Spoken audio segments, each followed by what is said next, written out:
find your voice? What do those words mean to you? Well, I think everybody's different in terms of what their voice means to them. I mean, to me, I think finding your voice is being honest with whatever it is you're trying to put forward. Let me try and think and rephrase that a bit. I think finding your voice means being honest in your artwork. So whether it's a film, whether it's something that you're writing, I think if you're doing it from the heart and it's something that you truly love, then it's probably coming from your own voice. And I think that people have the tendency to lose their own voices when they start doing things for other people, or they start worrying what other people think. So for me, that's what finding my own voice is. How has writing articles and essays helped you find your voice? Well, I started as an opinion writer and an essayist by trade. That's how I made my living, really, for the last 20 years. Part of being an opinion writer is giving your opinion, which means you have to be upfront and honest about what your opinion is. And part of being an essayist is writing from your personal experiences. And so I think I've always felt very comfortable with sharing my experiences and sharing my voice. And I think the important part, if you're going to do that, is how you present it. I think you can share opinions and you can share your personal experiences, but you should try to get along with other people and be respectful to other people in doing those things. So, yeah. How does one do that in this day and age, especially on social media, when if you're for one camp or the other, whatever camp that is, now you're in enemy territory? Yeah, it's rough on social media sometimes. It is very divisive. People have the tendency to kind of go at it.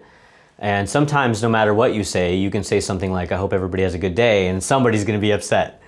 I think it's important to not let those things get to you. Don't take them personal. My experience has been, social media is different from real life. In real life, I get along with everybody, and most people have a lot in common. And I think it's important to get away from the computer sometimes and get to know different types of people, have fun conversations. And social media is very performative. So sometimes people are leaving comments because they're trying to get likes, and there's this sort of incentive to be as extreme as possible. But I don't think it's real life. And I don't let it bother me, and I just recognize that it comes with the territory. And I'll bat it back and forth with people for fun, but I have my limits because I think healthy debate, healthy conversation is good. But I don't want to be somebody who is taking part in promoting contention or division necessarily. And would you say you're more of a contrarian? You don't always follow groupthink? Sure. Yeah, well, I think I've naturally always been a bit of a contrarian. I don't think I go out of my way and say, I'm just going to take a different stance on this. I just think I feel comfortable with kind of being myself, and sometimes I have the tendency to go against the grain by virtue of that. I've always been interested in, growing up, for example, my influences were always the outsider artists, the songwriters and the writers and the contrarians and essayists that I think took a different stance on things or viewed things differently, right? Whether we're talking about John Lennon or whether we're talking about Christopher Hitchens or George Orwell. I just have always gravitated toward those types of influences. So I'm sure that influenced me in some sort of way. But I think naturally, just personality-wise, I look at things a little bit different. Sure, and not going along with the group can rub people the wrong way. Even if you're not saying anything, if they see that you're hanging back or you're not playing to politics, it can make people angry because you're not kissing up to whomever. Sure. Yeah, well, I mean, it's, running a media company, for example, it can be difficult because you want people who want you to take a one-sided position on some things. And me being an opinion writer, it's my responsibility to put different voices forward, even ones that I disagree with, so we have different opinions that kind of cover the spectrum. And so I'm always going to have my own opinions, but I always try and welcome different perspectives and opinions onto our platform. And so I think that's how we've been able to stay afloat largely, by not necessarily caving to one side or the other, but simply creating a platform where people can share opinions and perspectives.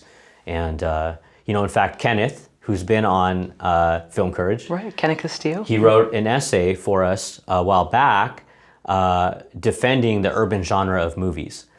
And the reason he came to us was because he couldn't get anybody else to publish it. Because there was a movie that had come out, everybody was jumping on the movie saying that the urban genre was bad for film, it was coercive, it created all these stereotypes. And Kenneth, coming from that background of the urban genre film, felt comfortable coming to us because he knew we wouldn't censor him and that we would publish the column and just give him a voice to get that opinion out there. And those are the types of things that make me feel good. And that's what we do. So it was a contrarian take, but it was a popular column, and people wanted to hear that perspective. Sure. And that's on Cella Media? Yeah, that's on Daily Cella, yeah. Daily Cella, I'm sorry, okay. It was, the movie was The Tax Collector by David Ayer. So David had taken a beating for that movie by the media, and a lot of people were criticizing the urban genre. And Kenneth wanted to write a column defending the urban genre, and so he came to us for that. You have a quote on your website, and that would be for BrandonLoranMaxwell.com.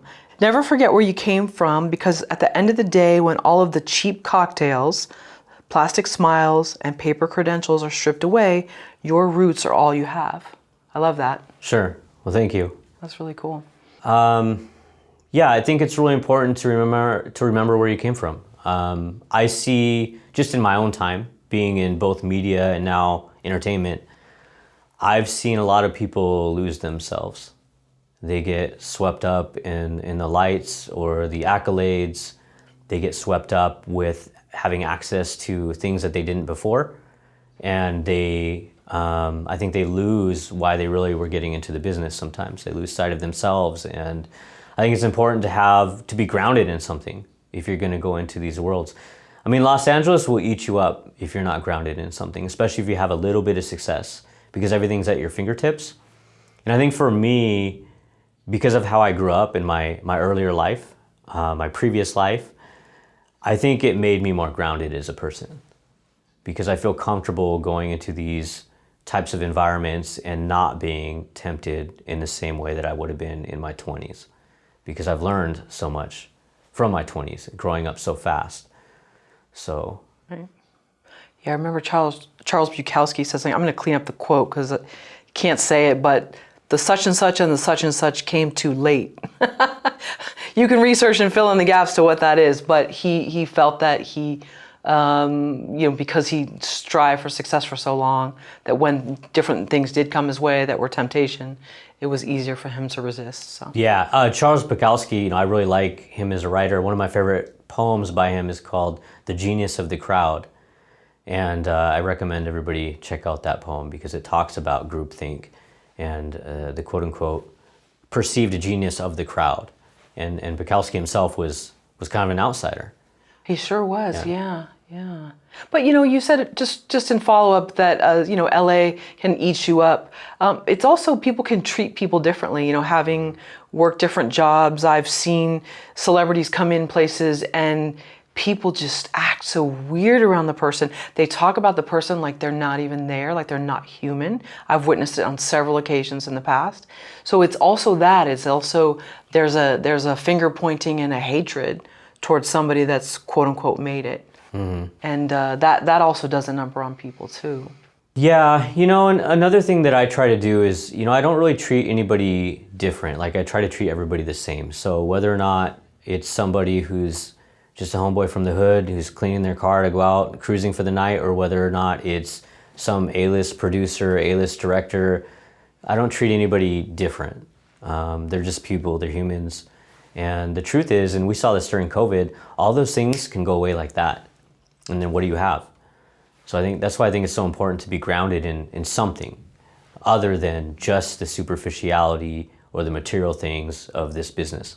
So as an artist, right, like you want to create for people because that's what you love. I mean, I'm an artist too, that's what I want to do. But I don't lose myself in that business. And whether or not I were having a film distributed or made, I'd still be doing it because that's what I love. So I don't need this. This is just extra, this is just extra fun on the side. What is gatekeeping? Well, I mean, gatekeeping probably means different things to different people. I think gatekeeping can mean not sharing information with people. You see that in the film industry, where controlling information gives you power, and it's what makes you different from people who don't have access to that information. That's why I like sites like Film Courage, because you're essentially bringing that down, that wall, and you're allowing people to share information with people. So there's that. There's gatekeeping that goes on where you have people who are already in positions of power who don't want to give opportunities to other people because that means to them in their minds that they're going to lose those opportunities. So there's limited opportunities. You have a lot of people trying to get their foot in the door, and so they keep it for themselves or their own network of people. And sometimes I think as filmmakers, it's on you to figure out a way to kick down that door. And sometimes that means sneaking in through the back or being very creative in the way that you do it. Because I think the gatekeeping is probably not going to change. I know you're a huge free speech advocate. Can you think of any narrative films? I know there's lots of documentary films about free speech, but any narrative films that are about free speech that you love? Oh, wow. Yeah. I didn't even expect you'd bring that up. Oh, okay. Off the top of my mind, I can't think of, a documentary film that's necessarily just centered around free speech, but I would argue that film in and of itself is free speech. That is, when it's done right and when it's the best, is when a filmmaker, again, is just being honest with themselves. If you look at Michael Moore, for example, all of his early documentary films, like Roger and Me, for example, that was free speech, him going out there and kind of challenging, this company and documenting, his journey along the way. He created a whole genre of films of people that did that. And you would see things like the guy who made the McDonald's movie, where I forget what the movie was called. Oh, Super Size Me? Super Size Me. Oh, yeah, Me. Morgan Spurlock. Yeah, and all of these people that went out and shared these perspectives and this opinion, their opinions using free speech. So free speech is important because it makes art better, and it's, we wouldn't have had the civil rights movement without free speech.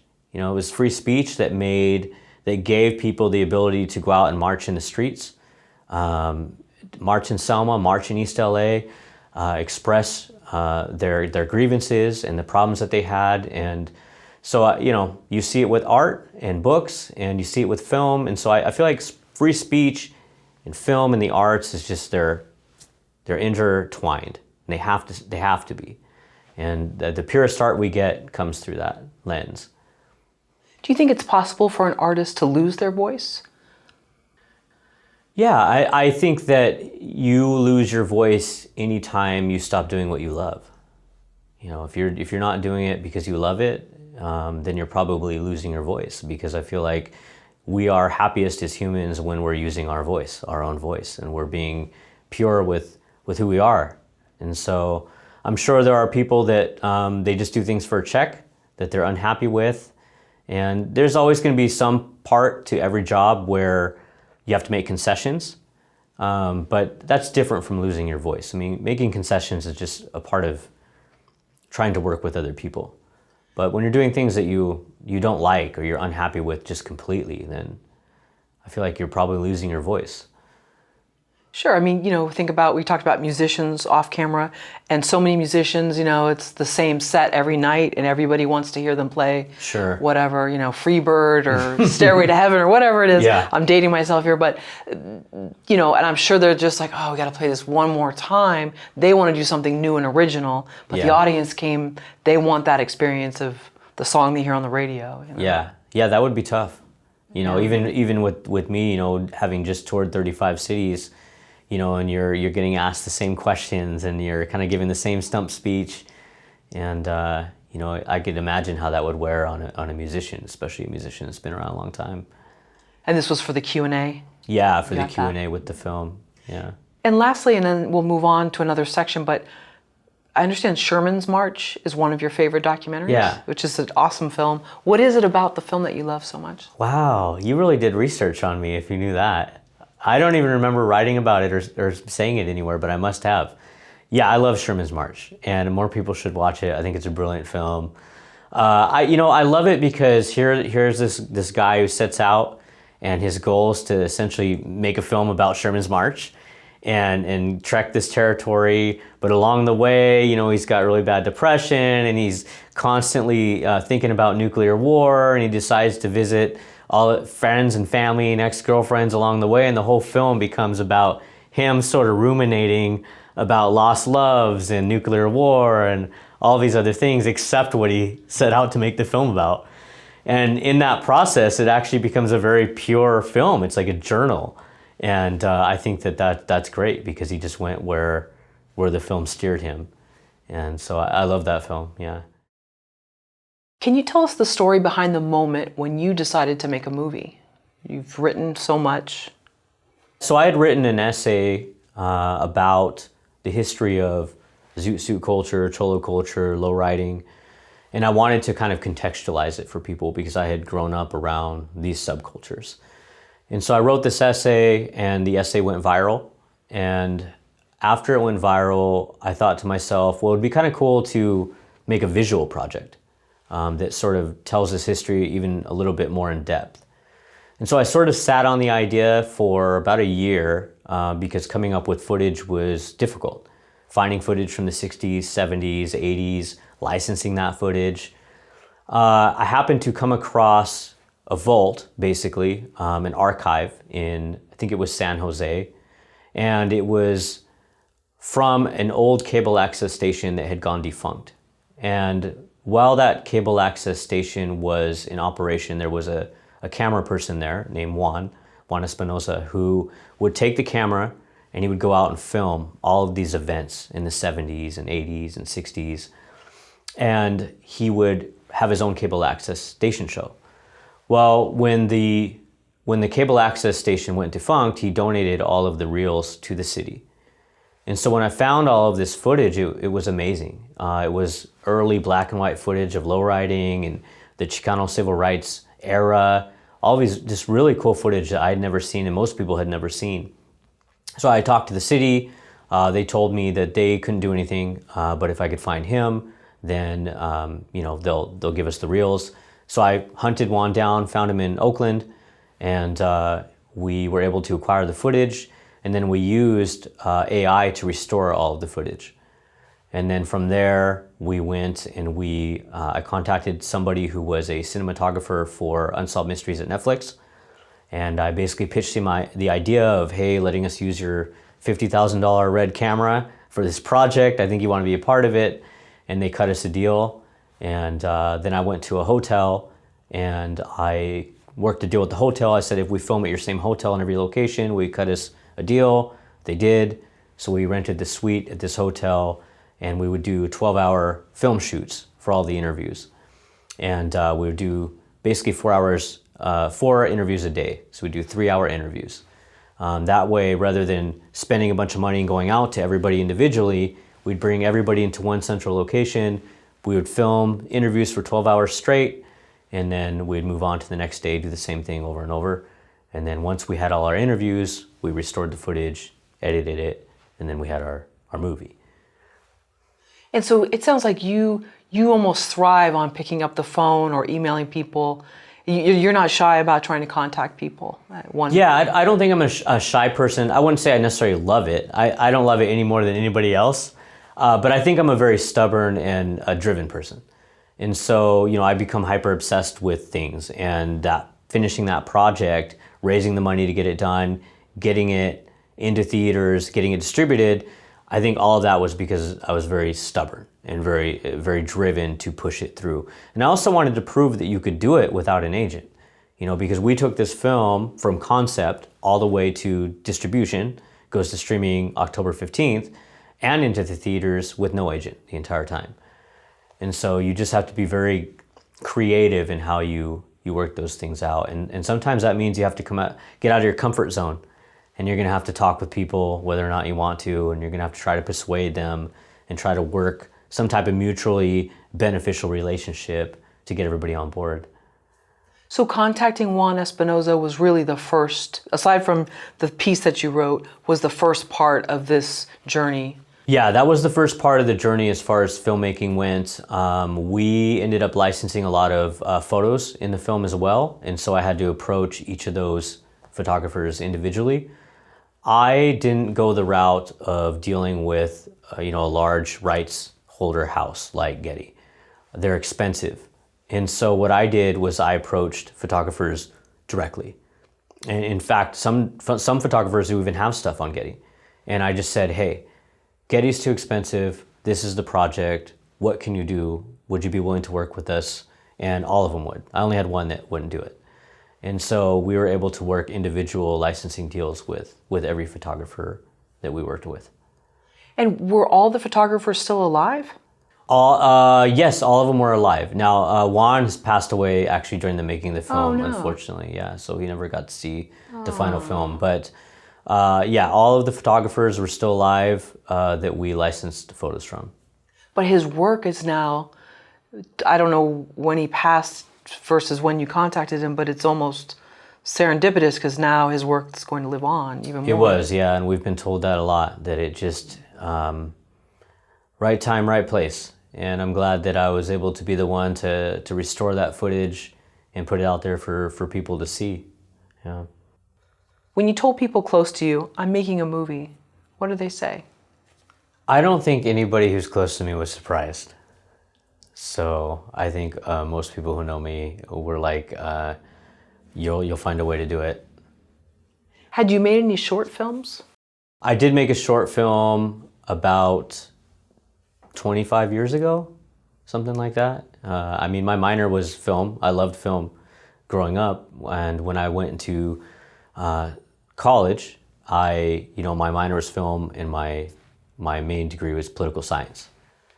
And so I'd always loved both of those things, but I thought that film was something that I probably wasn't gonna make my center focus because I could still pursue that without a degree. But I've always loved the editing process, and I edited this film myself. So, this was something I was looking forward to, and I've always felt comfortable with film. I just had not had an opportunity to make a film. And you'd also, correct me if I'm wrong, please, it worked as like a copywriter and editing, Yeah, when I left Washington D.C., because I was writing opinion columns in Washington D.C. for a while. When I went back to the West Coast, there's not as many media jobs, and so I went into writing, copywriting. In fact, I wrote jingles for a postcard company for a long time, and in fact, I did it for like 7 years. Oh wow! And they'll tell you that I drove them crazy because I was always working on film projects and other things in the background. But they were wonderful because they let me travel and let me pursue those interests while writing jingles and doing their copywriting and things like that. So yeah. That's cool. That's its own movie right there. That's pretty interesting. Before you even tried to make a movie, what was your education process like in terms of the actual filmmaking? So this makes me smile because this is probably one of those things where I'm the same person for better or worse, which is I just have the tendency to jump into things. My education came through making this film. I didn't know anything. I knew how to edit, so I've always been comfortable with editing film, but I didn't know anything about distribution deals. I didn't know anything about cinematography. I didn't know anything about contacting people or licensing footage or licensing music. All of this is a completely different world, and now I know it. But especially going through the delivery process with a distribution company, what you have to do to procure the rights and to document all of the rights and things like that. So I'd probably do things a little bit different going forward for my next project, so I didn't have to go back and make things so hard on me, because with this film, I had to go back and fix a lot of those things.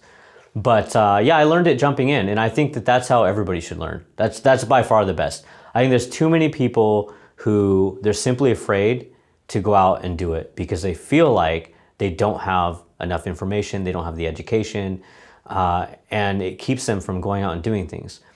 Just go and jump in. I mean, I did that with writing when I was writing columns in Washington, D.C. I did it with making the film. I did it with starting my company. You just jump in and you learn as you go and you do your best. And if you are the type of person who can take in information and apply it quickly, then I think you'll thrive. How much money did you have to actually make a movie? So I raised 50 grand to make the movie. So we made this documentary film for 50 grand, and we're able to take it all the way to streaming. And may I ask, how did you raise the 50 grand? So we raised the money from multiple sources. So we had a number of producers that were involved. The first source was a guy who I met when I was in Washington, D.C., and he was actually a roommate of mine when I was working an internship out there, and he went on to become a lawyer. Later on, fast forward 15, 17 years, I had mentioned that I was starting a company, we were working on a film, and so he came on board to help produce the film. And then I also did a competition where I pitched our business, which produced the film, to a number of investors. So I went through pitching for about a year, and I pitched to different investors and to different companies and VCs. And at the end of that process, I was in the top 10 finalist, and I ended up not getting it. I didn't get any money. So I had a choice, which was to kind of give up or do the whole process again and pitch for another year and try to get through all of these different cuts that they would do, basically, because when you're raising money from a VC and things like that, you're competing against 100 companies sometimes. So I competed against about 100 companies, 150 companies. And so I pitched almost every month, and they kept weaning it down, weaning it down, weaning it down. And so I didn't make the cut the first time. Second time around, obviously my fear was I was gonna waste another year. But I knew I could do it. I just knew if I could just pitch better and keep hammering it home, I could do it. And so I took the risk and I pitched again for another year, and this time we were able to win money. And I was able to take that money, add it to Patrick's money from our first producer, and then link up with another investor, and then we just threw it all into one, and then we're able to launch the company, build the app, make the movie. Were these pitching events? Yeah, they were pitching events. So basically how it starts is, you're putting the pitch in writing, and sometimes they're gonna ask for a business plan, and those business plans are gonna be 50 to 100 pages. So then I'm having to put that in. Then they're gonna have you pitch over Zoom. And so we had dozens of investors that'll sit there and listen to you pitch over Zoom. They have a bunch of other businesses also pitching over Zoom. They'll do that for months, and then they'll bring you back, you'll pitch again. Sometimes they'll have you in person, you'll pitch again. Sometimes you're waiting in the waiting room and you see the other people that you're pitching against waiting also to pitch. Then as they get further into the year, they'll have bigger arenas with investors and with people. You go there on stage, you're pitching again.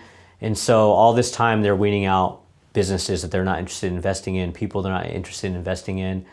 And you just have to be willing to take no's, and you have to be very confident in what it is that you're putting forward. And so for me, I just look at it like, what do I have to lose? They're gonna say no, then that's fine. You just keep going until you're able to get the money that you need. I think for me, I have a very high threshold for this stuff. I think just because of how I grew up. It sounds funny, and we don't have to go into that. It's just that growing up gave me really thick skin. And so I just feel like this type of stuff is just fun. It's fun. I get to make art, but it doesn't break me if somebody says no, or if I don't get funding, or if I can't make a film.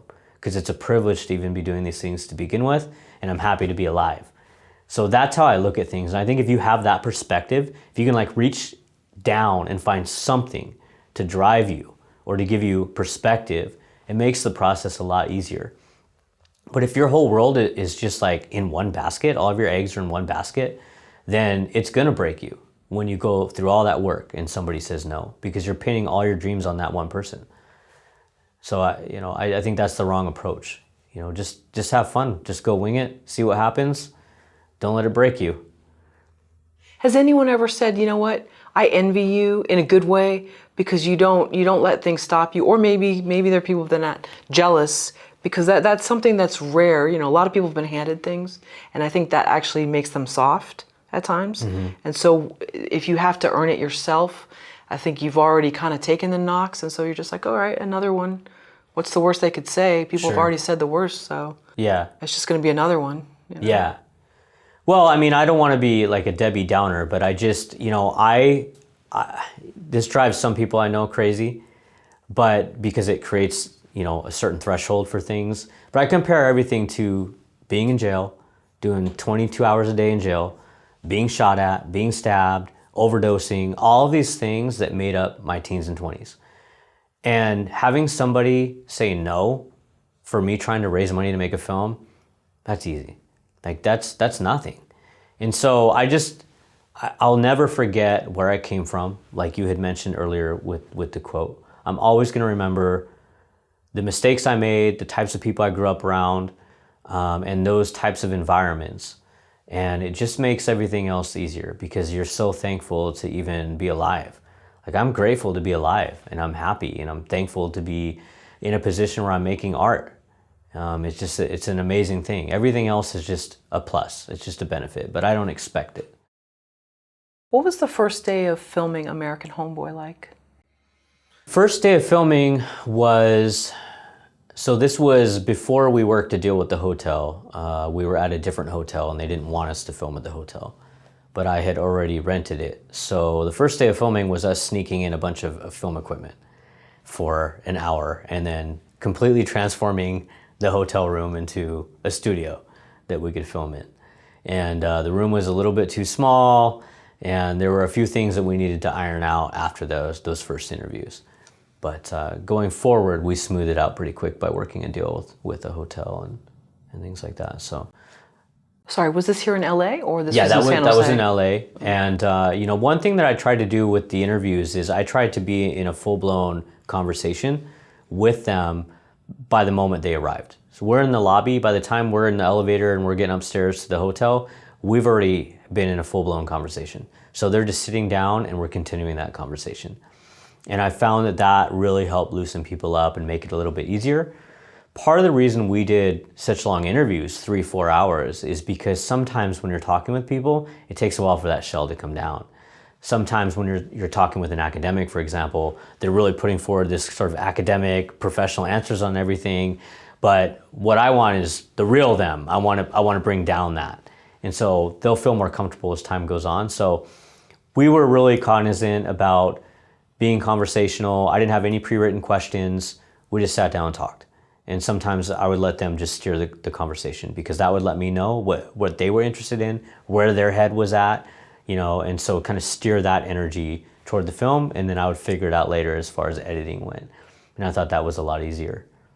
Right, yeah, so many people have like this specific media pitch. Yeah. And that's understandable. They want to make sure they're, coherent in what they're saying, but when you can get to that third hour or whatever, you can get some real gold, Yeah. Well, sure. Like with Charlie in our film, he's a Vietnam veteran and he's also an academic and an author. When I sat down with him, I think we interviewed him for 4 hours, and the first 3 hours was him being very academic and everything. But by the time we got that last hour, when he really started talking about Vietnam and losing his eye and getting flown out of the war zone after, being hit by shrapnel, and hearing his real perspective on turning against the Vietnam War when he went back and became a protester, that was what I was looking for. That narrative coming from his heart and those raw feelings. And that really helped make the movie and give audience insight into what Vietnam veterans were going through. And I don't think I would have gotten that had I not gotten through those first 3 hours of getting past that shell. And so, yeah, I think it's important to get people to loosen up, and everybody's a little bit different, especially with the types of people I was interviewing. 'Cause, we had people in prison, we had people in gangs, we had people in Vietnam. And so everybody was a little bit different, but it took time to get most people to loosen up a little bit. What were the negotiations you were making with these hotels? How would you approach them? So it started with an email, and I basically emailed the hotel and I said, we are making an independent film and we're looking at using the same hotel chain in every city that we film in. And we were wondering if there's some way that we can work out a discount and have the same suite in all of the hotels while we film. Who would we speak with? And then they would forward me to whoever it was that I needed to speak with. And, it was a process. You had to go through corporate essentially to get it approved. We had to give them documentation for the company, what type of film we were making, all those different types of things. But after that was all sorted out, it made things a lot easier. It was wonderful because we knew every time what type of room we were going to have, They knew that we're going to be bringing in a bunch of film equipment. And I think that our experience in working with the hotel was, I think what they cared about most was us not being disruptive. They didn't want it to be a disruptive thing in the lobby or in the hotel and things like that. And I think once we showed that, we would just kind of quietly set up, leave at the end of the day, they were really good to work with and easy to work with. Yeah. But you do have to go through the bureaucratic process first. And sometimes it could take a few months. Yeah. And so there were people that just flat out said no once you told them? Yeah, I think we talked to another hotel first and they didn't want anything to do with it. There's a lot of permits and things like that you have to get in LA. We never once paid for a permit anywhere in LA. And we have another series we're filming right now and we never paid for a permit either. So I don't know if I recommend that to everybody, but I'll just say when you're broke or you don't have a lot of money to spend on a film, sometimes you got to find ways to do it anyways. And so, But it sounds like it helped at least breaking that sort of barrier a little bit so that you weren't sneaking equipment up in the elevator. Yeah, I didn't want to, if you're paying camera people to help you, cinematographers to help you film, I didn't want to take the risk of having all this equipment out, all these cinematographers, people who are driving here to do a 4-hour interview and then have it all just shut down out of nowhere. And so I think the easiest way to get past that potential resistance was to just be upfront with the hotel and just talk to them about what you're doing, be upfront, and find a way to work it out. And so that's what we did, yeah. Did you hire a film crew to work on American Homeboy? So I contracted a cinematographer. We did it a couple different ways, a couple different times, but for the most part, we worked with one camera person who also had the sound equipment. And so I worked with him to do the sound and the cinematography while we were doing the interviews. And so in our case, we worked with a cinematographer who works at Netflix or contracts with Netflix and worked on Unsolved Mysteries. He owns a $50,000 RED camera. We wanted to use a RED for stylistic reasons. REDs look a little bit different. They're kind of a pain to work with in post, that is like for a number of reasons, but it was worth it for us for the look we were going for. And he also had like a $10,000 microphone that we were able to use. And so we were able to get quality sound, quality cinematography between just me and him, basically. And I think the important part for us was to have backup sound also. And I think that's really important. The thing with film is people will forgive poor visuals, but they'll never forgive poor sound. So sound is the most important part of any film, and especially with a documentary film, because you're always going to have kind of spotty footage with documentary films, especially if you're working with archival footage or moving around, but you need to have good film, good sound. So we took a lot of pains to make sure that we had backup audio and really good audio up front. And so he worked for us.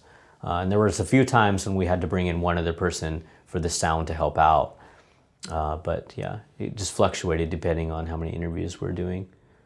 So when you say backup audio, are you talking about like a shotgun mic or a boom op? Yeah, so we did a boom and then we had lavs for backup, but there were some times when we did two booms, for example, and wired those into somewhere else. So fortunately, we never had any sound problems, but that was my biggest fear through all those things, because bad sound will kill a project. Yeah. And you checked the room sort of for room tone? Did you see if it was too echoey? Yeah, so we dealt with that. We filmed at the same hotel once in San Jose as we did in LA, but the sound dynamics were completely different, even though it was the same room. And the air conditioner was in a slightly different spot, and there was people mowing outside, and so we had a lot of sound issues. But we worked with some professional sound editors in post who cleaned up that sound for us, and then it fit in with the rest of the film. So we were very fortunate to work with one of the sound guys who worked on Frozen 2 for Disney, and I didn't even know he was with Frozen when we did it, so it worked for us to be able to land a quality sound engineer. That was another example of me just approaching somebody, trying to work out a deal, and he was interested in the project, and it turned out he was a pretty good sound guy. So where did you find him? I found him online. Yeah, just digging around. He was located in the Midwest, and I pitched him this sort of project. So I didn't have a lot of money, but I thought this would be a project that he might want to associate with because it would go great on his resume and all this. And unbeknownst to me at the time, he's already worked with Disney and some other big companies, but he cut me a rate that was affordable for us working on this indie project. It had turned out that he had grown up in a neighborhood in California that had a bunch of lowriders. And so when I had mentioned lowriders, he's like, oh, well, I was from Mission District in San Francisco originally before I moved and set up this studio in the Midwest. And so he was instantly on board, and we were able to get good sound for an affordable price. So you did the sort of talking head style interviews with the red camera. We did. And then you had mostly Juan's archival footage? Yeah, so we used some of Juan's archival footage for some of the 70s and 80s stuff, and then we worked with National Archives to procure a bunch of footage from Ford. And so we actually worked with the lawyers at Ford to get the rights to some of this footage, and then we worked with National Archives and got the deed to some of the footage that we used. So a little backstory for you. Ford, in the late 1800s, early 1900s, they were all over the world. And they had plants everywhere, and they would film stuff all over the world. And they would film newsworthy events and put together these reels for their employees to keep them up to date with recent events and things like that. Well, a lot of those were donated to the National Archives by Ford. And so you can talk to the National Archives and you can get a lot of this footage. And so for us, we had a part of the film where we were talking about the Mexican Revolution. Well, we found actual footage shot of the Mexican Revolution by Ford. Actual footage of the Mexican Revolution in Mexico. And so we got the deed to be able to use that footage in our film through Ford and through the National Archives. Pretty amazing. It sounds like deed, it's like almost like a form of property. Mm-hmm. You're getting the rights to. For how long does this deed last, and what's involved? Well, I don't know a lot about deeds, but I think essentially what it was in terms of legal speak was it was basically it was a paper from the National Archives that said Ford had given us the rights to this, and you can use this, and here's the legal paperwork that says you can use this also. And so we talked with Ford through lawyers, and then we talked with National Archives through lawyers. There's a lot of long process you have to go through if you're making a documentary film. Rights will be something that you spend a lot of time on. And we can get into that. I don't know if you we want to get into that at a later point or right now, but you want me to talk about it right now? Yeah, I mean, are these rights in perpetuity, or so you forever, they don't expire, they're not festival rights? No, this was rights in perpetuity in relation to our project. But one thing that I learned in making this project is we had to work with a bunch of lawyers in order to get a distribution deal. One of the things we had to do is we had to sit down and we had to log every scene in an Excel sheet for the whole film, the whole hour-and-a-half film. Every single second needed to be logged. So the lawyers will go through and they'll look at all of those scenes and they'll say, is there music in the background? Is there a logo in the background? Is it public or private property? Is there a release form for this person? And they'll weight it basically and say, what is their likelihood of being sued for any of these points on this scene? And they'll do that for every scene throughout the whole movie. Those lawyers will then write a letter, a clearance letter, and then that letter goes to the insurance company. And the clearance letter will say, this is your likelihood of being sued here, you're not likely to be sued here, et cetera, et cetera. Then the insurance company will say, we'll insure this part of the film, not the other, this part, not the other. In our case, we were able to get the whole film insured, every scene. But there are times when they won't insure the whole film. Your company will be liable for this one particular scene because insurance companies want to mitigate risk. So the best thing you can do is make sure you cover your bases to begin with while making a documentary film. Make sure you get all the proper releases, make sure you get the deeds to the archival footage and those types of things to avoid that. But then after the insurance company insures it, then you can take it to a distributor and get a distribution deal and go through that process. For American Homeboy, what footage did you decide to leave in historically, and what parts did you decide to leave out, and why? Yeah, that was difficult because we had so much great footage. There was a lot of footage that I wanted to leave in there. But at the end of the day, I needed to stick with what the story was. And there's a lot of great sound clips from interviews that we did as well that never made it into the film. And I think that part of being a movie director, putting together a movie, or whether you're painting or making a movie, sometimes you got to know when to stop. And sometimes you have to stick to what the vision is. And sometimes that means leaving things on the cutting room floor. And so I had an idea of what I wanted the film to look like. I had no idea how we were going to put it together until after all the interviews were done. And then I had 90 days to edit it. And so I edited it in 90 days. And once I stuck with, devise that vision, how I was going to put together that vision, I just stuck with it, through those 90 days of editing, and didn't really turn back, because we didn't have the luxury to turn back, because we were already scheduled to be in a theater, and I couldn't outsource it to a professional editor because they wanted 9 months. We went through 2 terabytes of footage. So I had 20 terabytes of footage on archival footage, interviews, things like that. And so we pretty much just stuck with the vision, and that meant we had to leave a lot of stuff on the floor.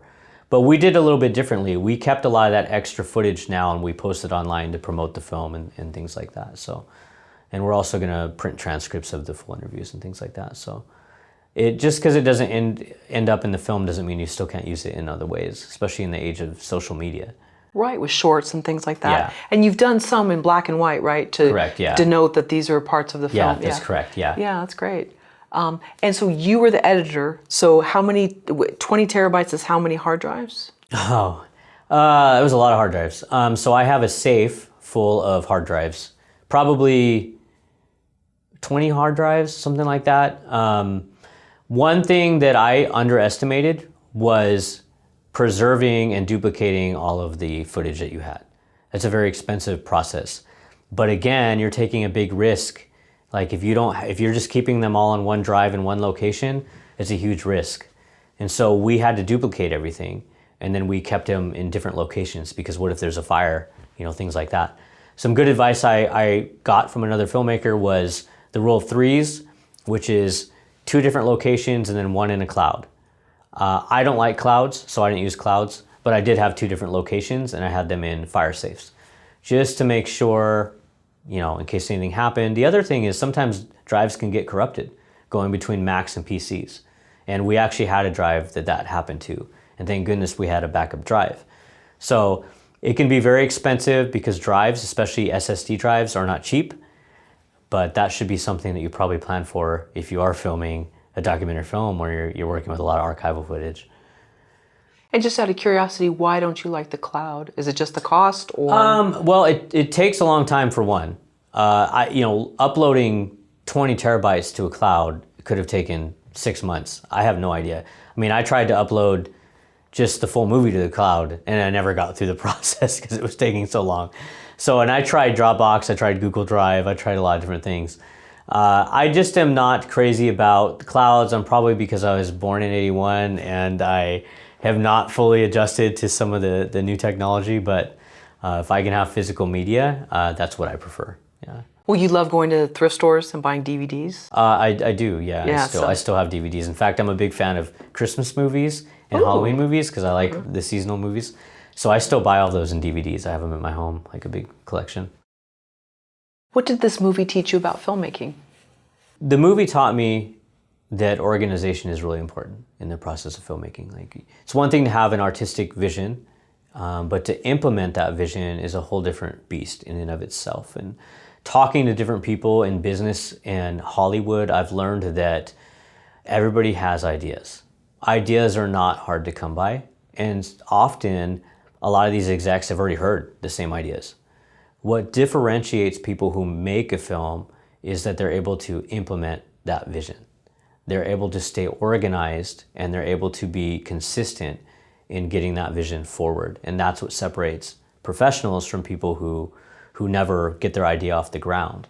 And so, for us, you had to be incredibly organized in terms of all of our footage, labeling it, getting all the rights to that footage, and being very consistent, especially when you're dealing with investors and things like that. So I learned that the process of filmmaking is, it's kind of like writing. I mean, filmmaking in of itself, that was the easy part. That was the fun part. You know, editing it, that was the fun part. But 90% of it, the other part of that iceberg, was all organization, dealing with lawyers, dealing with rights, all of those different types of things. And it's the same thing with writing. I mean, I'm doing so much other things before I actually get to sit down and write for my job, that writing becomes the easy part. If I can sit down and write, then that's the easy part. But there's so many other things that have to happen before you get to that point when you're running a media company. And so that's what I discovered in working with different people in Hollywood and meeting different people. And I was very fortunate to be able to get to talk with an A-list director who helped me out in terms of advice with the film.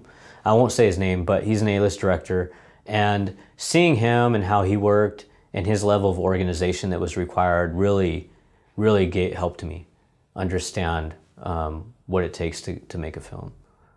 I get the sense, though, you've always been fairly organized. You seem well, that way I to me. don't know if I'm fairly organized. I think I'm OCD is what it is. I think that I just become hyper obsessed with things. And so the organization is a byproduct of being obsessed, because it helps give me clarity, and it helps me. I've learned over time that the more organized you are and the more consistent you are, the better your chances of getting things done. And so I try to be very consistent.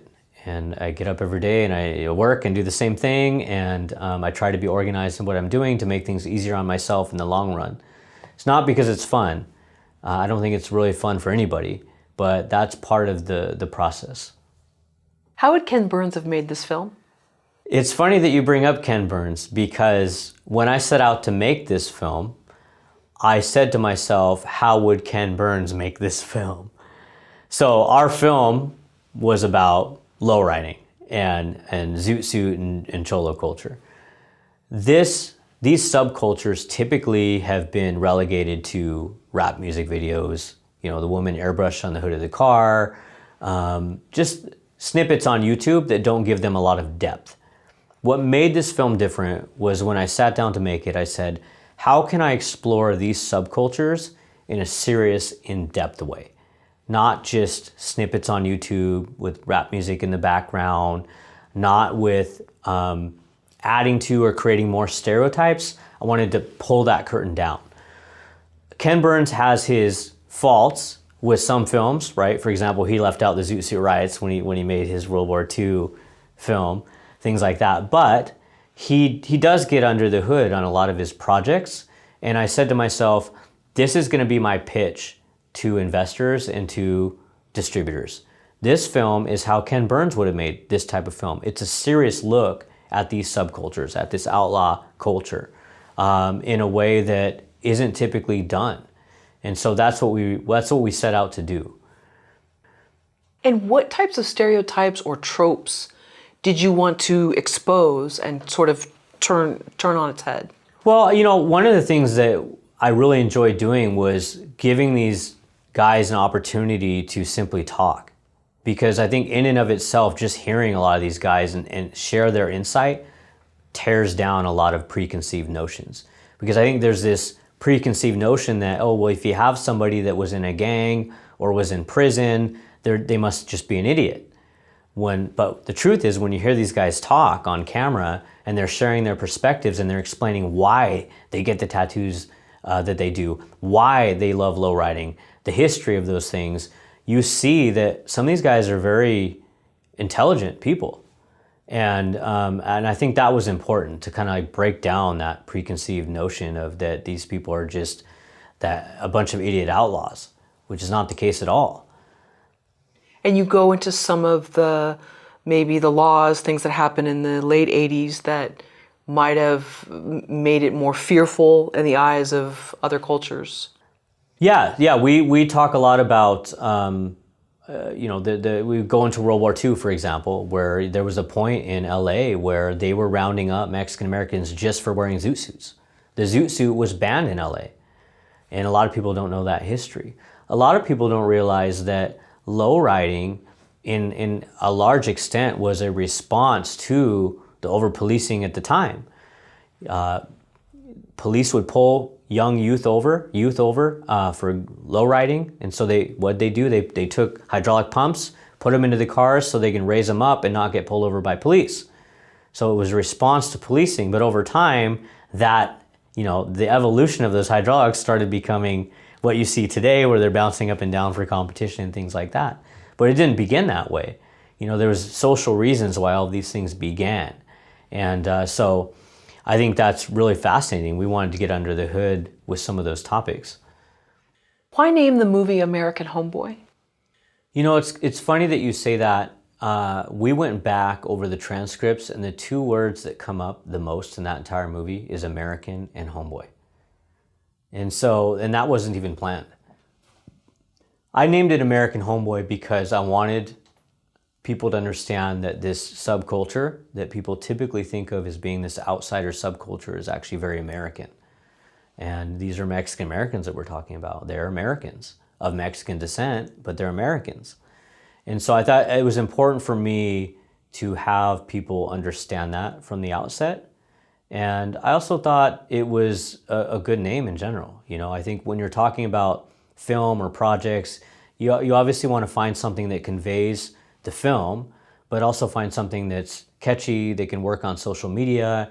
For me, having worked in marketing, the first things that were going through my head is, can I get how does this play on social media? How does this play on with social media handles? How does this play with getting the rights to this name? Because you have to go through clearance with the title in order to use it through the distributor and things like that. So a lot of things have to go into coming up with the title, but ideally you come up with a title that is provocative, that draws interest to the film, conveys the film, and also can get through all the legal loopholes that you have to go through in order to use the title. The word Chicano was considered offensive or made people uncomfortable? Sure. Why is that? Yeah, there was a major distributor who we had spoken with who expressed interest in the film, but asked us if we could make the film and not use the word Chicano. Now the word Chicano, the whole film's around Chicano subculture. So for us, that was a no-go. I had to tell them, no, we can't do that. We can't take the identity away from the film. The whole film's about that identity. And so there are people who dislike the word because it's highly politicized, or they view it as highly politicized. And I think by virtue of focusing on Mexican Americans or that subculture of Mexican Americans, that they feel it's exclusive. And I don't think that that's the standpoint from most people in the subculture. I think most people in the subculture, it's just a way to describe their subculture, Chicano subculture. And so I think that some people that overread it are just choosing to overread it, but I don't necessarily think that it was. I think it stems from misunderstanding. Those are the people who should see the film. The distributor who wanted us to remove that word should see the film. Brandon, which movie theater did you contact first? I believe it was AMC in downtown LA. That was our first film screening. And our initial plan was just to do one screening. That was the plan. We were just going to do one screening, get word of mouth out online, but that quickly turned into dozens of screenings after that. But yeah, we just only had plans for one screening. And you called up the theater or you emailed them? Yeah, so I contacted the theater. I asked them, how much would it cost to rent out the theater for a couple hours and to have a private event so we can put up some posters and invite media along and things like that. They gave me a price.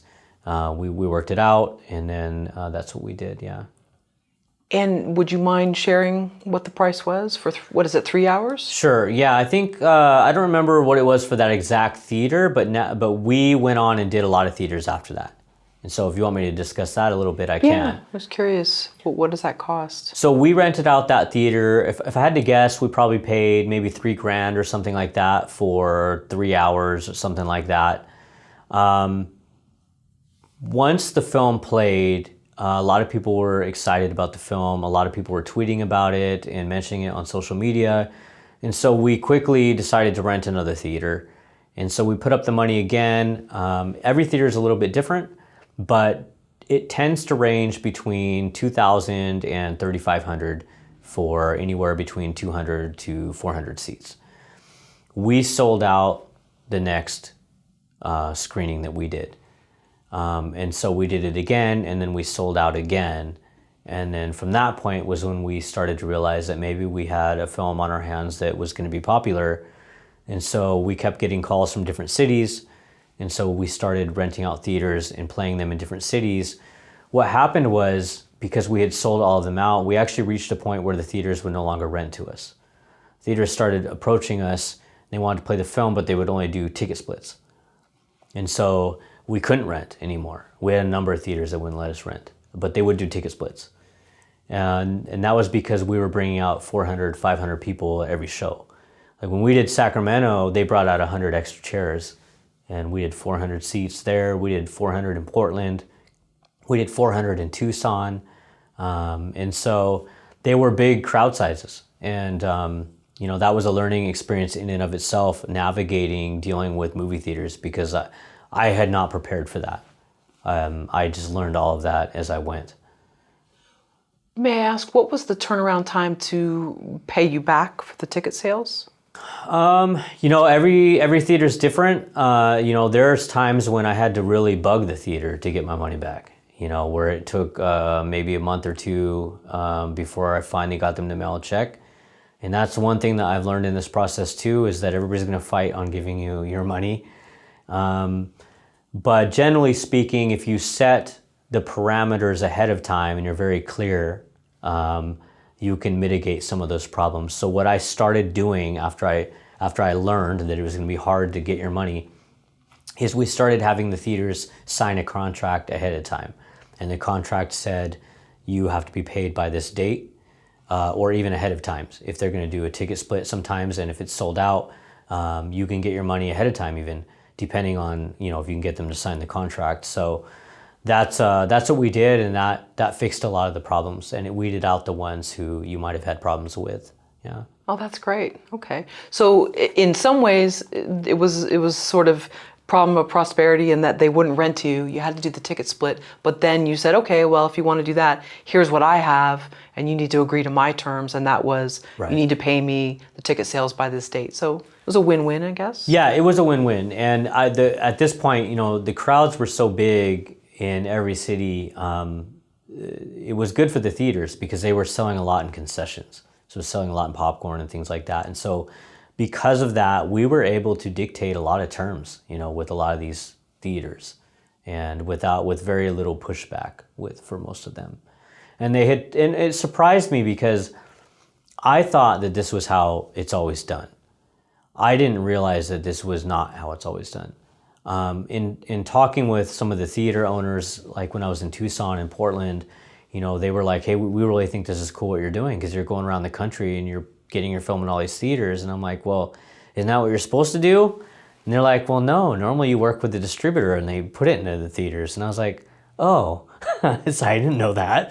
It's like, I didn't know that. And so I had been cutting out all these middle people and just going directly to the theaters. And I learned that there's a lot of independent theaters in this country still. Not as many as there used to be, but there's still a lot of them, and they'll work with you directly. And if you can show that you have an audience for what you're doing, then they're more than happy to work with you. Well, so let me see if I understand this. You did not have a distributor at this point. No, we got our 3 distribution offers later. Oh, wow. Yeah. Okay. Wow. So basically, because it was such a hard project to pitch to distributors, I wanted to show them that there was an audience. And so I basically went out and took a gamble, and we rented the theaters. We worked with all these theaters. We played in 35 cities. And then by the time AFM came around, word had gotten out. We had been covered by PBS and NPR and all these places. And we got 3 distribution offers at AFM because they had seen, I guess, word of mouth, I mean, when we played at AFM, the theater was filled with people who didn't even work at it. They were like the janitors at AFM and the cooks at AFM. They weren't even the producers. And they were having people go because they wanted to see the movie because there was such word of mouth about it. And that alone got the attention of distributors because they were like, wow, you booked the film to play at AFM, no distributors went, but all the cooks went who are working at AFM and all the janitors went. And so I got follow-up emails because we only had one meeting that would initially at AFM. But after that, we got contacted and they're like, we want to learn more about the film and stuff like that. So. And did you make a lot of these screenings events? A lot of these screenings became events by virtue of the audience. And this was something that, again, we had to work out with the theaters because we didn't, it wasn't just playing the movie. Everywhere that we played, you would have 10, 20 lowriders come out, which means you're gonna have a lot of people taking photos, which means crowd control. We reached a point where we had theaters start to ask us to bring in somebody to deal with traffic and crowd control. Like in Gardena, we did really big audiences 2 or 3 times at Gardena, and that's a 600-person theater. And we had to have people separately doing traffic because we had so many lowriders out, huge lines, and that brought out taco vendors and things like that, which opened up a whole nother thing because then we started having vendors selling things. We had food, which means people wanted permits. And eventually, we had some theaters say, hey, we want to do the movie theater, but we don't want to make it a big thing. And I basically had to tell them, that's not an option. Like that's what you get with this audience. If you're going to play films for this audience and they're jazzed about this movie, you're going to get the lowriders out, you're going to get the taco vendors out, you're going to get the music, you're going to get a bunch of people. And, you can't pick and choose. It's all in one. And that's what we did. And it really became sort of a phenomenon in a lot of ways because, again, you're talking about a documentary film. This is a documentary film playing in the theaters. Last night I was at an event in Hollywood and they said, Mexican Americans don't go see movies. But that wasn't the case for our film.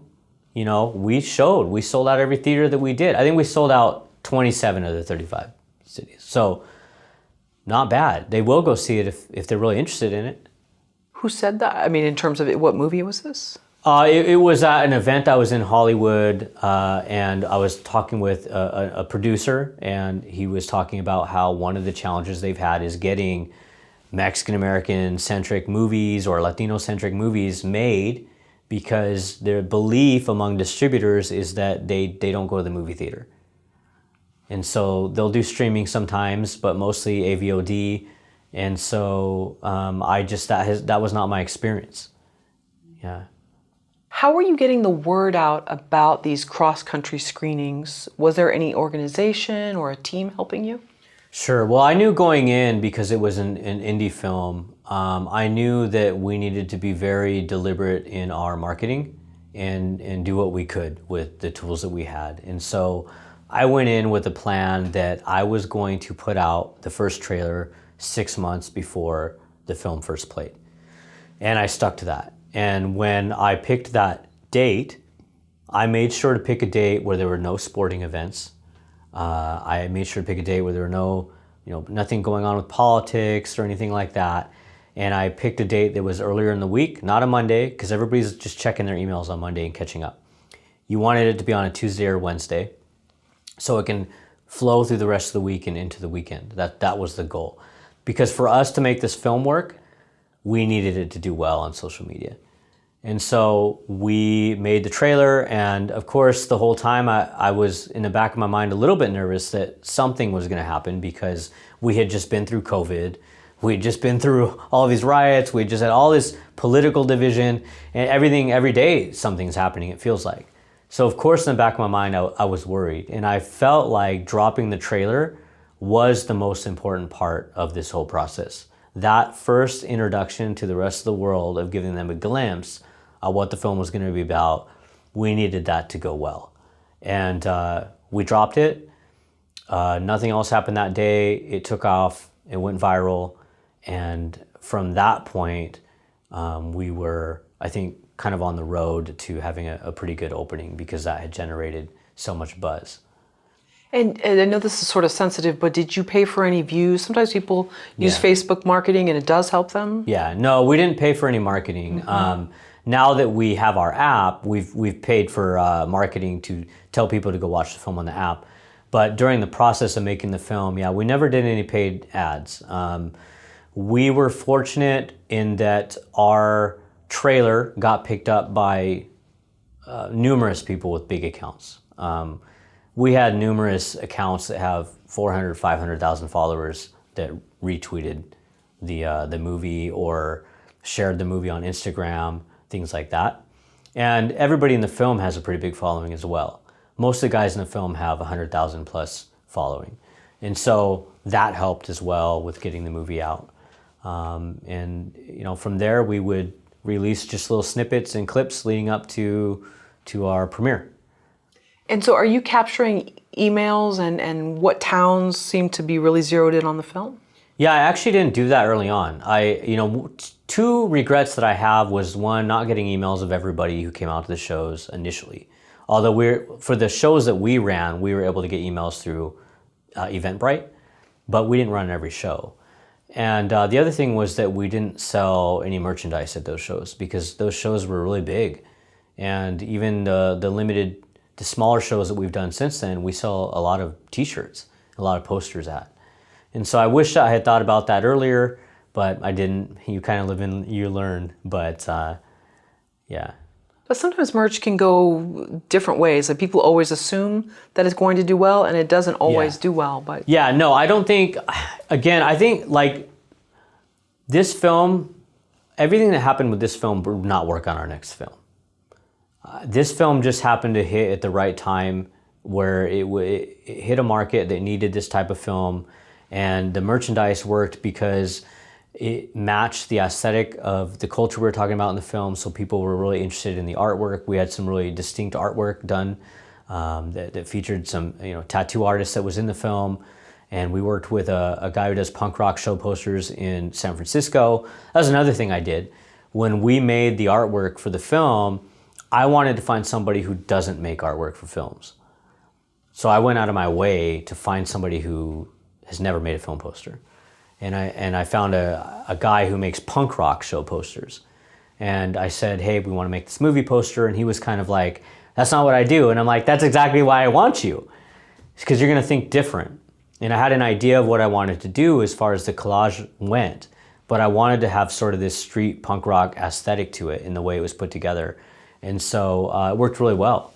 And that the imagery of the film, along with the name, I think went a long ways on social media because people really liked the imagery, and we saw a lot of posters still, and we saw a lot of t-shirts with that on it. So you wanted to have kind of the fanzine or street aesthetic and not feel too like, oh, somebody did this in, whichever program. Yeah, well, you'll see. So our movie, when it comes out in October 15th, they're using a different poster.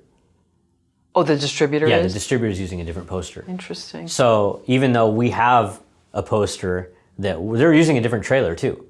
So funny thing, we already have a poster that's tested, and we have a trailer that's done 100 million views on TikTok, but they still wanted to go with a different trailer and a different poster.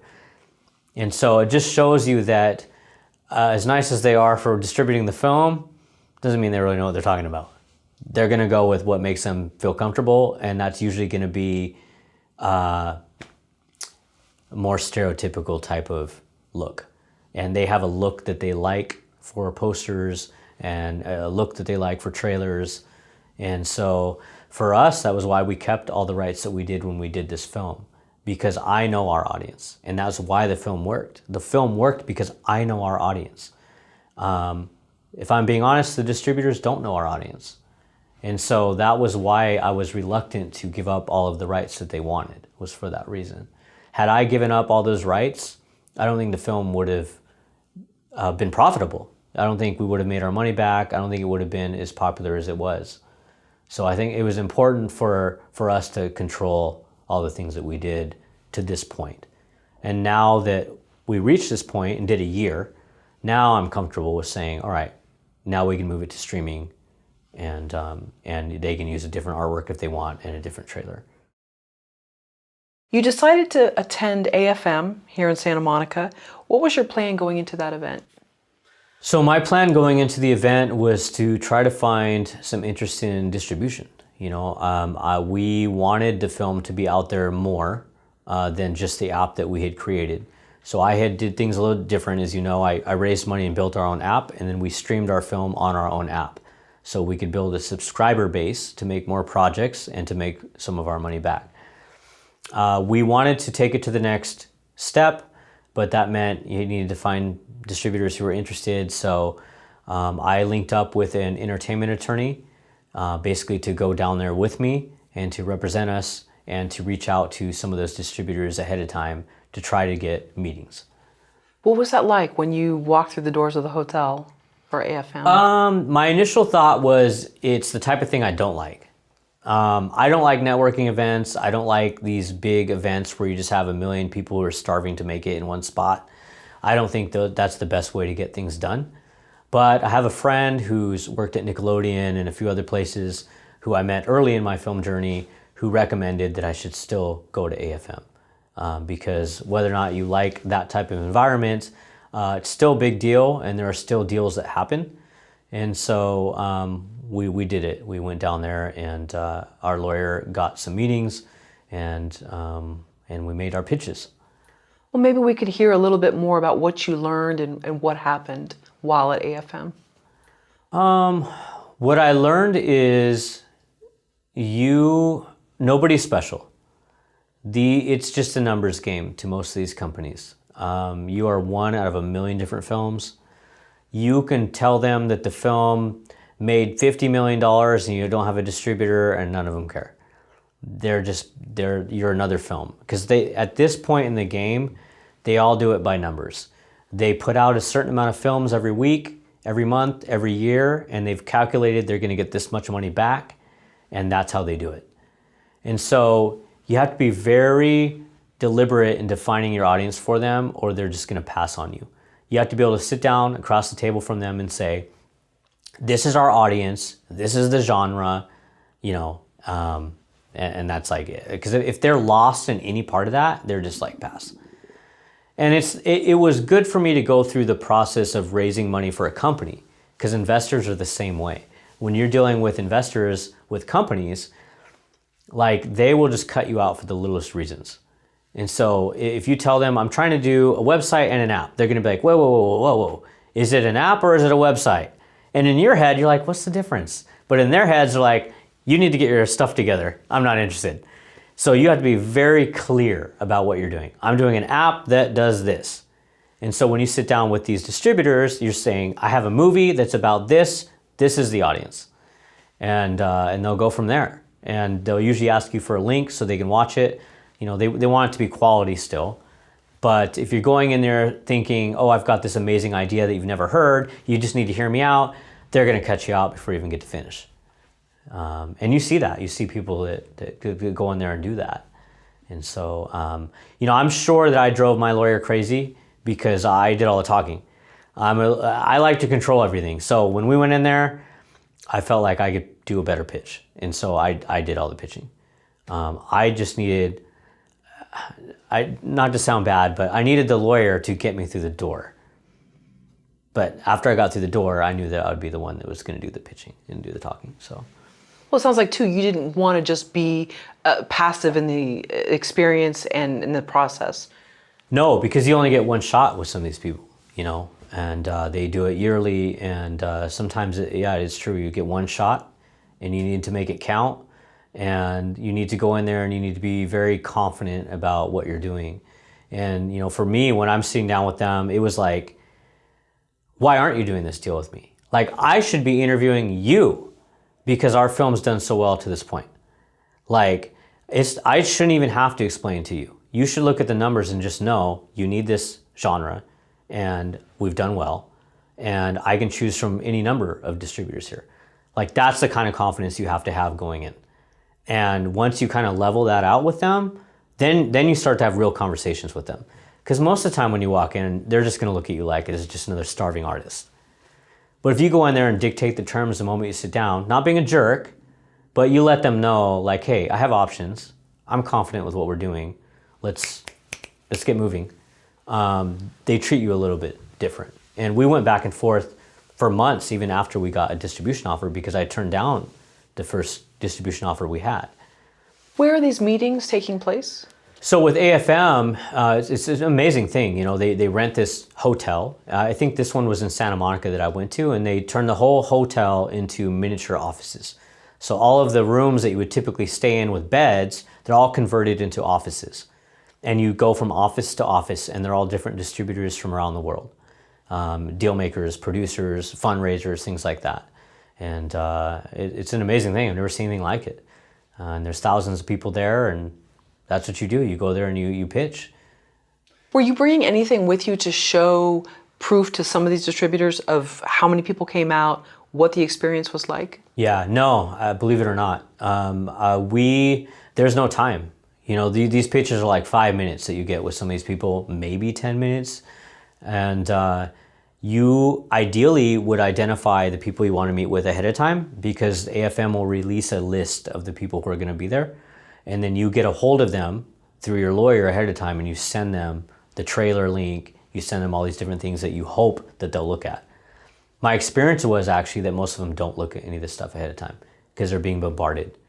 So your best opportunity is to go in there and just interest them in those 5 minutes of your conversation, to get them to go back, find your email, and then watch the trailer, and then continue the conversation. Is it correct that you had 3 distribution offers for American Homeboy? Yeah, correct. Yeah, we had 3 distribution offers. And without saying who those offers were with, can you tell us what the 3 offers were and what your thoughts were? So all of them were kind of the same. They were offers to distribute to, you know, the major platforms. So it could be Apple TV, Netflix, Amazon, you know, all these different places. Each one was sort of different in the types of rights they were asking for. And, you know, we knocked heads on some of those things. You know, I walked away from all the distribution offers at one point. And that's why actually from the moment that we received a distribution offer, it took 7 months before we closed it from when we actually received the offer. Because I was being a little bit stubborn on some of the rights I wanted to give up. And, you know, my lawyer will probably tell you that, you know, there was a point when everybody was pretty much mad at me. The distributors were mad at me, my own lawyer was mad at me, because they were like, you know, it's like 1%, less than 1% of people who even get a distribution offer at AFM. And we got 3 of them. And then here I am saying, no, I don't want it, after going in there and asking for it. But I just knew that what I'd be giving up if I just signed away all of those rights that they were asking for. And so I stuck to my ground, I held my ground, and eventually they came around and I was able to sign a distribution offer. And I asked for a lot. You know, I carved out almost everything. I just licensed the SVOD and AVOD rights. I didn't want to give up the ancillary rights or the merchandise type rights, because I knew that I wanted to have a book come out next year, and we had continued merchandise. I didn't give them educational rights, because by this point we've already been screening at universities all around the country. So why would I give it to them? We kept AVOD rights because I built my own app and streamed it on our own. AVOD means, SVOD rights. So streaming video on demand, we kept those rights. We licensed transactional video on demands and ad-supported video on demand rights. And that's it. We carved out everything else. And in retrospect, it was a good decision, because it took another almost, 8 months before the film finally went to streaming, or is going to go to streaming, after doing that deal. So it took 7 months to close the deal after getting the deal, another 8 months or so to finally get, you know, the film to go to screening. So that whole time we would have been losing money had I just given it up. And so, forgive me, it's currently on the app now? It is currently on our app. Yep. Your app, okay. And, you know, that was a source of contention, because obviously distributors don't want to distribute a movie that's already being distributed. And, you know, I raised money to make a film, and I raised money to build an app. And then we streamed the film on our own app to build subscribers, to make money back, to work on another project. They wanted us to get rid of all of that. And so that meant giving up SVOD rights, streaming video on demand. What we came to, the agreement was, we can keep it on our own app, SVOD rights we keep. I would give them transactional video demand rights and ad-supported video on demand rights. So transactional video on demand means one-click purchases. So you know how on some platforms you can go on and you do one-click purchase and you watch a film? So that's what we license to them. And then ad video on demand is another one where people can watch ad-supported platforms. So yeah, we kept the SVOD. It means that we gave up the potential to be on one of the bigger streamers. But the truth is that bigger streamer relies on people just wanting that prestige, but it's not necessarily the smartest business decision. And so they throw around their name a lot and they get deals left and right. And but then what happens is you get one payout and then that's it. It's done. It's on that one streamer, and then they can shelve it at any point. They can resell it at any point, do what they want with any ancillary rights or anything like that. And so for me, building a business, small business, and wanting to make future projects, I knew going in that that wasn't going to work. I wanted to control everything as much as I could. And so that meant saying no to a bigger streamer. And I'm okay with that. Is sometimes going with the bigger streamer good in the sense that at least there's the visual and people will know about it? They may just even know the poster, and then later they can come back to an AVOD platform? I think everybody just needs to make their own decision on what works for them. I think some people just want a quick payout. And I think some people want the prestige. They want to say, hey, my film's on this platform. But I think for me, it's been a tremendous advantage, and we've been able to do a lot of things by having our own company. People treat you different when you are sitting down at the other end of the table with an actual company, as opposed to being the quote unquote starving artist. And so for us, we knew that we wanted to try to make more projects. We knew that we wanted to keep the rights for other things like books and merchandise and educational rights. It's been huge in colleges. And so for us, it's been great to see kids learn about this history. And if I hand it over to some big streamer who has no interest in that because they're not personally invested in it, then those kids can't see it, because some of these streamers, they have different deals with educational. They don't let educational outlets stream. They got to pay separate licensing. And so for us, we just, I needed to find that balance between my personal love for that history and making it accessible, and then also making sure that we don't lose a bunch of money, or no investor is going to want to work with you again. So, yeah. Was the film already profitable before negotiating these distribution rights? Yes. Yeah. We had already made our money back by the time that we started negotiating distribution rights. And this was through the screenings, or how? This was through theater screenings and through streaming on our own app. Oh, right. Okay. Yeah. So the combination of two. And so, and that was a real talking point with these distributors? It actually wasn't. I expected it to be. But like I said, one of the disheartening things that you learn in dealing with these distributors is you're just one of a million films to them. At this point in the game, they're all kind of keeping it as tight as possible. They know that if they just push numbers, distribute a certain number of films a week, a month, a year, they'll make X amount of money back. And so that's what they focus on. And the diamond in the rough, or this film that's doing super well, they don't really look at it like you think they would look at it. And so I think some of the bigger distributors like Warner Brothers and things like that, who don't do independent films, they do major blockbusters, they might look at a film that's a diamond in the rough and say, hey, we're going to put in $200 million in marketing on this film or something like that. But for indie filmmaking, dealing with some of these distributors, I haven't found that to be the case. So, if you were to give a talk to someone that says, hey, I have this film and I'm coming from another state, I'm coming to LA, I know there's like 5 people that I'm meeting with, what would you tell them about promises, keeping your word, and also not compromising on your integrity? Especially if you have something that you're just so passionate about, but then there's people with all different agendas coming at you. Yeah. Well, I think it's important to remember that it isn't a business where one person makes or breaks you. It really isn't.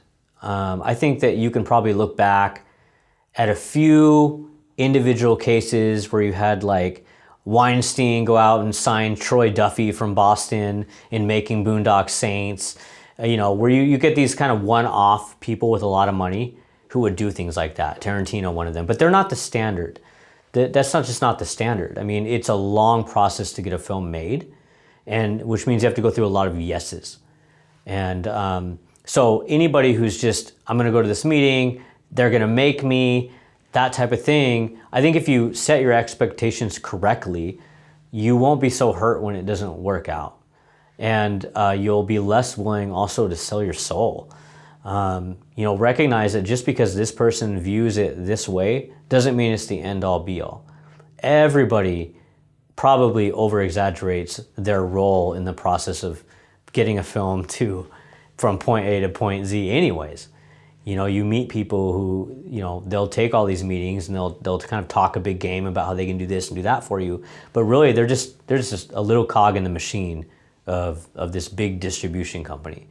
It's why it takes films 5-10 years sometimes to get made, because you have to go through so many different people and there's so many different things that go into making a film.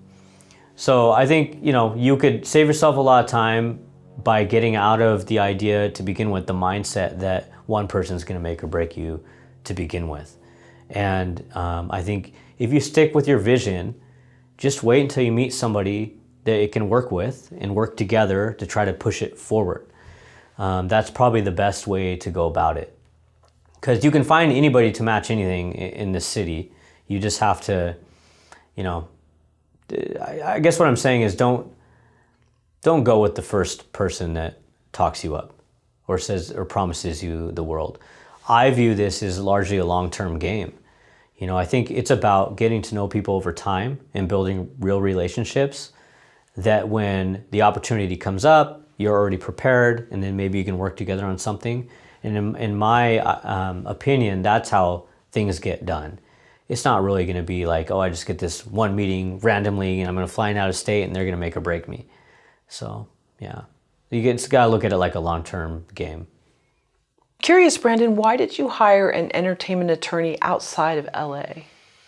Well, this was I went back and forth on this, and I probably same reason why I hired a poster maker who doesn't do movie posters, because I like to have somebody who has a fresh set of eyes and a fresh plate.